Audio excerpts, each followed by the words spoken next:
नरेंद्र मोदी जी ने 22-25 लोगों के लिए काम किया। चांदनी चौक में स्मॉल और मीडियम बिजनेस वाले लोग हैं, दुकानदार हैं, ट्रेडर्स हैं। मैं आपसे पूछना चाहता हूं, नरेंद्र मोदी जी ने पिछले 10 सालों में आपके लिए क्या किया? नोटबंदी की, उससे आपको नुकसान हुआ, आपका कैश फ्लो खत्म हुआ और हजारों बिजनेस बंद हो गए। गलत जीएसटी लागू की, 5 अलग अलग टैक्स, 28% तक टैक्स, और टैक्स में भ्रष्टाचार, एक्सटॉर्शन बढ़ाया बीजेपी ने। अब भाइयों और बहनों, छोटे व्यापारियों का उन्होंने 1 रुपया माफ नहीं किया, किसानों का 1 रुपया माफ नहीं किया, मजदूरों को 1 रुपया नहीं दिया, मगर अदानी का, अंबानी का, ऐसे बड़े बड़े अरबपतियों का 16 लाख करोड़ रुपया इन्होंने कर्जा माफ किया है। पूरा का पूरा काम 22-25 लोगों के लिए हो रहा है। इंटरव्यू में नरेंद्र मोदी के आपने इंटरव्यू देखे होंगे, उनके 4-5 वो जर्नलिस्ट हैं, उनके चमचे, उनके साथ इंटरव्यू देखा आपने? देखा ना? वो स्क्रिप्टेड सवाल होता है, मोदी जी आप आम कैसे खाते हो, मोदी जी आप ये कैसे करते हो। अब गलती से क्या हुआ, वो स्क्रिप्टेड वाले इंटरव्यू में एक पत्रकार ने पूछ लिया, मोदी जी एक बड़ा एकेडमिक है, उसने कहा है कि हिंदुस्तान में अमीर अमीर होते जा रहे हैं और गरीब गरीब होते जा रहे हैं, इसके बारे में आप क्या सोचते हो? और नरेंद्र मोदी का जवाब आता है, क्या मैं सबको गरीब कर दूं? मतलब सोच देखिए, आपसे कोई नहीं कह रहा है कि आपको सबको गरीब करना चाहिए। सवाल यह है, नरेंद्र मोदी जी और आपके पत्रकार ने आपसे पूछा है कि हिंदुस्तान में 20-25 अरबपति अमीर होते जा रहे हैं और गरीब गरीब होते जा रहे हैं। यह है सवाल। भाइयों और बहनों, 30-35 इंटरव्यू दिए हैं, वही 5-10 जर्नलिस्ट, 2-3 इंटेलेक्चुअल्स ने, पत्रकारों ने मुझे चिट्ठी लिखी, पब्लिक अनाउंसमेंट किया और नरेंद्र मोदी जी को चिट्ठी लिखी और कहा कि नरेंद्र मोदी जी, लोकतंत्र में डिबेट होना चाहिए, डिबेट जरूरी है, आपको राहुल गांधी के साथ डिबेट करना चाहिए। जो आपके विचार हैं आप रखिए और जो राहुल गांधी के विचार हैं वो भी रखेगा। सही बात है ना? मैं तैयार हूं कहीं भी, किसी टाइम भी नरेंद्र मोदी डिबेट करें मेरे साथ।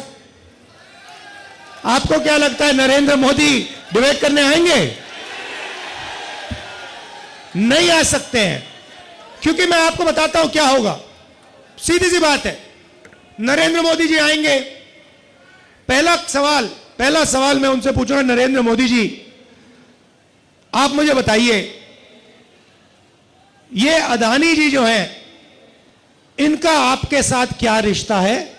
हिंदुस्तान में आपने इनको एयरपोर्ट दिए, पोर्ट्स दिए, इंफ्रास्ट्रक्चर दिया, डिफेंस इंडस्ट्री आपने इनको दे दी, अग्निवीर आपने इनके लिए किया, जवानों से शहीदों का हक खींचीना। तो सबसे पहले मुझे बताइए, ये अदानी और आपका रिश्ता क्या है? पहली बार वहीं फंस जाएंगे।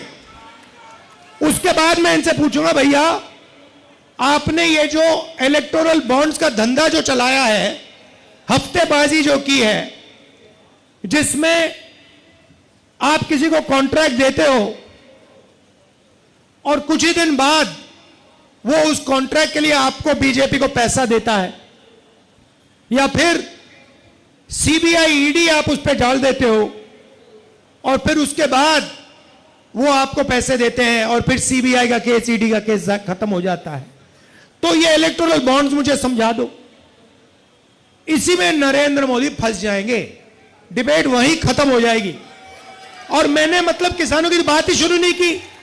फिर मैं पूछूंगा ये जो काले कानून आप लाए, जिसके कारण आपके सारे के सारे कैंडिडेट्स घेरे जा रहे हैं, पंजाब में, हरियाणा में, महाराष्ट्र में। हिमाचल का जो सेब आपने किसानों से छीनकर अदानी को दिया, इसके बारे में आप समझाइए।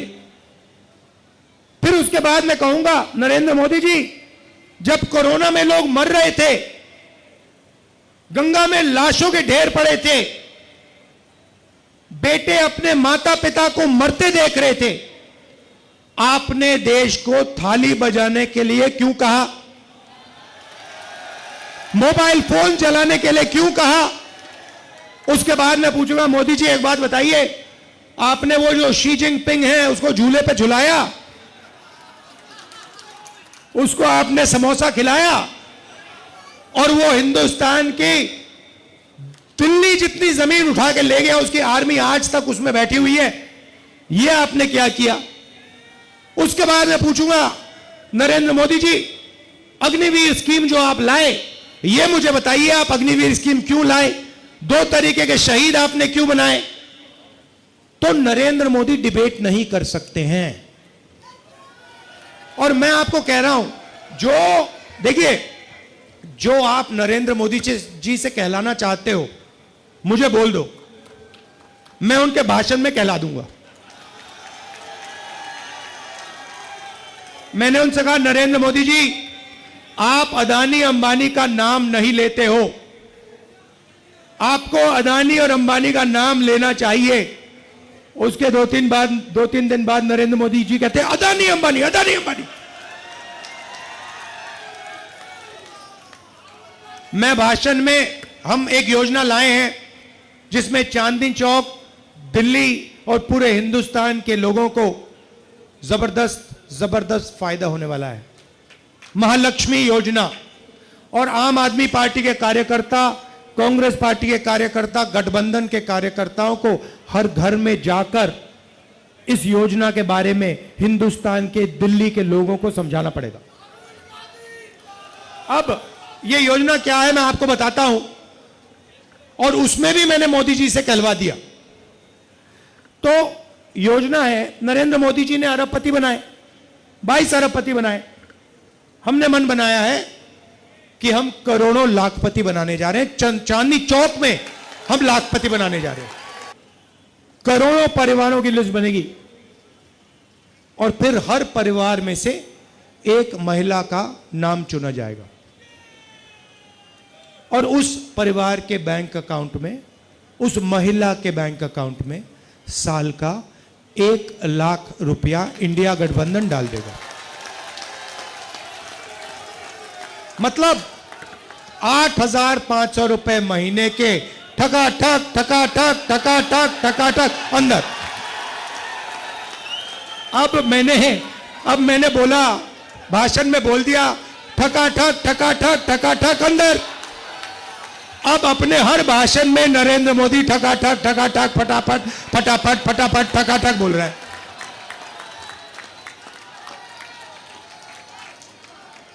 जो भी कहलवाना है बोल दो, मैं कहला दूंगा। लेकिन कांग्रेस पार्टी उद्यम करने वालों को देश का दुश्मन मानती है। उसके नेता खुलेआम कहते हैं, जो कारोबारी हमें पैसा नहीं देते, हम उन पर हमला करते हैं। यानी कांग्रेस और जामुमो जैसे दलों को देश के उद्योगों से मतलब नहीं है। उन्हें अपने भ्रष्टाचार और वसूली से मतलब है। भाइयों बहनों, मैं आज एक गंभीर विषय को स्पर्श करना चाहता हूं, क्योंकि मैं आज उद्योग की धरती पर खड़ा हूं और मेरे आदिवासी भाई बहनों के बीच खड़ा हूं। मैं जरा कांग्रेस को, उनके साथियों को, जहां जहां उनकी सरकारें हैं, चाहे तमिलनाडु में हो, केरल में हो, कर्नाटका में हो, तेलंगाना में हो, पश्चिम बंगाल में हो, हिमाचल में हो, मैं उन मुख्यमंत्रियों को चुनौती देता हूं और जरा समझ ले मेरी चुनौती को। ये मेरा पॉलिटिकल स्टेटमेंट नहीं है, ये मेरा चुनावी स्टेटमेंट नहीं है। मैं बड़ी गंभीरता से एक विषय को छेड़ना चाहता हूं और जो मीडिया वाले अपने आप को बड़ा खैरखा मानते हैं, अपने आप को न्यूट्रल मानते हैं, वो जरा इनके मुख्यमंत्रियों को जाकर के सवाल पूछे। ये उनके शहजादे आए दिन उद्योगों का विरोध करते हैं, उद्योगपतियों का विरोध करते हैं, निवेश का विरोध करते हैं। आने वाले दिनों में कौन उद्योगपति उनके राज्य में जाकर के पूंजी निवेश करेगा? उन राज्यों के नौजवानों का क्या होगा? ये महाराष्ट्र में जो लोग चुनाव लड़ने के लिए हमारे सामने हैं, क्या वे शहजादे की इस भाषा को मान्य करते हैं क्या? सारे निवेशक जो मुझे मिलने आते हैं वो कहते हैं साहब हम इन राज्यों में नहीं जाएंगे क्योंकि वहां तो हमारे विरोधी विचारधारा है, निवेश की विचारधारा, विरोध की विचारधारा है, उद्योगपतियों को गालियां दी जाती है। मैं उन राज्यों के नौजवानों को पूछता हूं, जो शहजादे की भाषा को सुनकर के कौन उद्योगपति उन राज्यों में आएगा? वो 50 बार सोचेगा कि शहजादे की ये नीतियां हैं तो उनके मुख्यमंत्री भी वैसा ही करेंगे, हमारा उद्योग पैसे तो लग जाएंगे, बर्बाद हो जाएगा। और फिर चिल्लाना मत कि हमारे यहां से उद्योग चले गए, फलाने राज्य में गए, ढिकने राज्य में गए। ये आपके शहजादे की भाषा के कारण आज दुनिया से इतने उद्योगकार आ रहे हैं, आपके राज्य में आने को कोई तैयार नहीं है, निवेश करने को तैयार नहीं है। और मुझे, मेरे लिए हिंदुस्तान के किसी भी कोने का नौजवान वो मेरा अपना है। मैं उसके अधिकारों को कोई छीन ले, ये मुझे स्वीकार्य नहीं है। और इसलिए कांग्रेस के, इंडिया अलायंस के, टीएमसी के ये जितने मुख्यमंत्री हैं वो स्पष्ट करे, ये जो शहजादे की भाषा है, उद्योगकारों के खिलाफ जो बोला जा रहा है, उद्योगों के खिलाफ बोला जा रहा है, निवेश के खिलाफ बोला जा रहा है, देश के नौजवानों की जिंदगी तबाह करने की भाषा बोली जा रही है, क्या ये सारे मुख्यमंत्री उससे सहमत है कि विरोध में है? कोई निवेशक उनके यहां नहीं आएगा और फिर दूसरे राज्यों में चले जाएंगे और आप रोते बैठोगे और आपके राज्य के नौजवानों को पलायन करके उन राज्यों में जाना पड़ेगा जहां उद्योग लग रहे हैं। भाइयों बहनों, ये कांग्रेस की भाषा, ये शहजादे की भाषा पूरी तरह नक्सली भाषा है, माओवादी भाषा है। और नक्सली भी तो बिना रंगदारी लिए किसी कारोबारी को काम नहीं करने देते थे। आज मोदी ने नक्सलियों की कमर तोड़ दी है, इसलिए आज रंगदारी की जिम्मेदारी कांग्रेस और जामुओं ने उठा के ली है।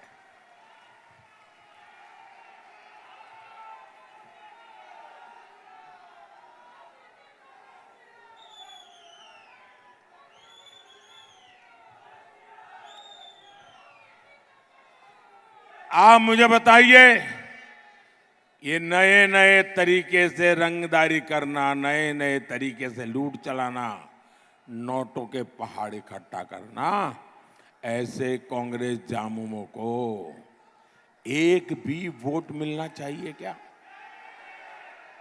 जरा पूरी ताकत से इन लोगों को एक भी वोट मिलना चाहिए क्या? अगर आप ये खबर फेसबुक पर देख रहे हैं तो वीडियो को लाइक करके पेज को फॉलो करें। इसके अलावा अगर आप इस खबर से यूट्यूब के जरिए जुड़े हैं तो चैनल को सब्सक्राइब करके बेल आइकन दबाना बिल्कुल ना भूलें। नमस्कार।